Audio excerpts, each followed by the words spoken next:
Tinuturing ni Pangulong Ferdinand R. Marcos Jr. na isa sa pinaka-produktibo na biyahe niya ang state visit sa India, kung saan maraming kasunduan ang napagtibay. Tiniyak naman ng Pangulo na hindi lamang ito natatapos sa papel, kundi tutuparin din ito ng dalawang bansa. Si Kenneth Pasyente sa detalye. Ang state visit ni Pangulong Ferdinand R. Marcos Jr. sa India ang pinaka-productive na raw na biyahe niya. Yan ang sinabi ng presidente sa dinner banquet na inihanda ni Indian President Draupadi Murmu. I have to say that we did not expect to cover much ground because we had very little time that we have had here. But I am happy to be able to report that that was certainly not the case. And has been one of my most productive and constructive visits that I have ever had. And I attribute this to the enduring closeness between the Philippines and India. Marami raw na diskubreng areas of potential dahil na rin sa pagiging malapit ng Pilipinas at India. Pasalubong ng Pangulo sa mga Pinoy pagbalik ng bansa ang bunga at benepisyo ng kanyang state visit. Dagdag pa niya, hindi lang puro pirma ang kasunduan dahil tutuparin din ito ng dalawang bansa. In the time that we have had here, short as it was, we have discovered a multitude of possibilities and areas of potential. And we are going to work very, very hard together with our counterparts in the Indian government and leadership to make all of these come to fruition to the benefit for all our peoples, both Indian and Filipino.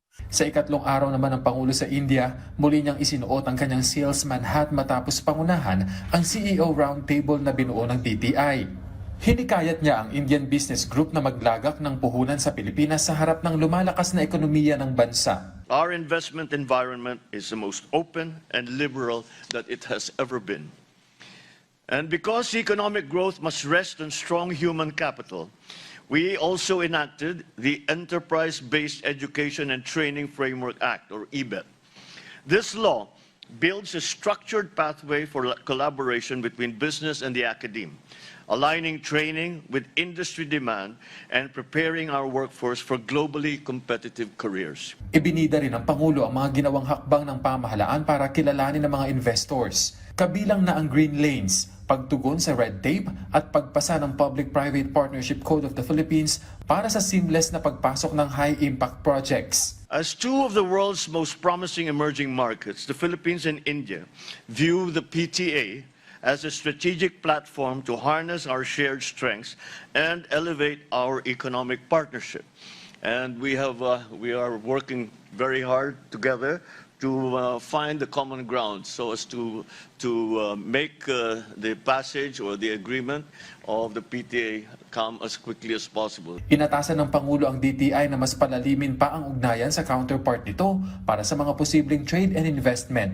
We have just, again, with the discussions we were having, is to decide is that we will not only are we going to organize a joint working group on trade and investment, but we will also probably granulate that down to industry-specific working groups, so that you're talking apples to apples, oranges to oranges, and of course the government will be there to take notes and to understand what's needed.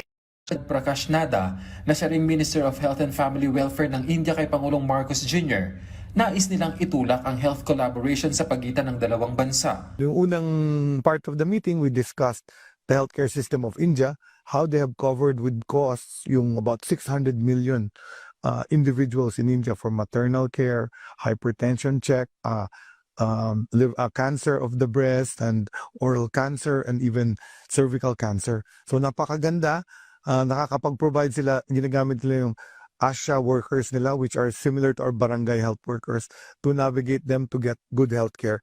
So it's a model we can use, and then may telemedicine sila. Napirmahan din ang Memorandum of Understanding sa pagitan ng National Institute of Ayurveda Medicine at Philippine Institute of Alternative Health Care. Mula rito sa New Delhi, India, Kenneth Pasyente para sa Pambansang TV sa Bagong Pilipinas.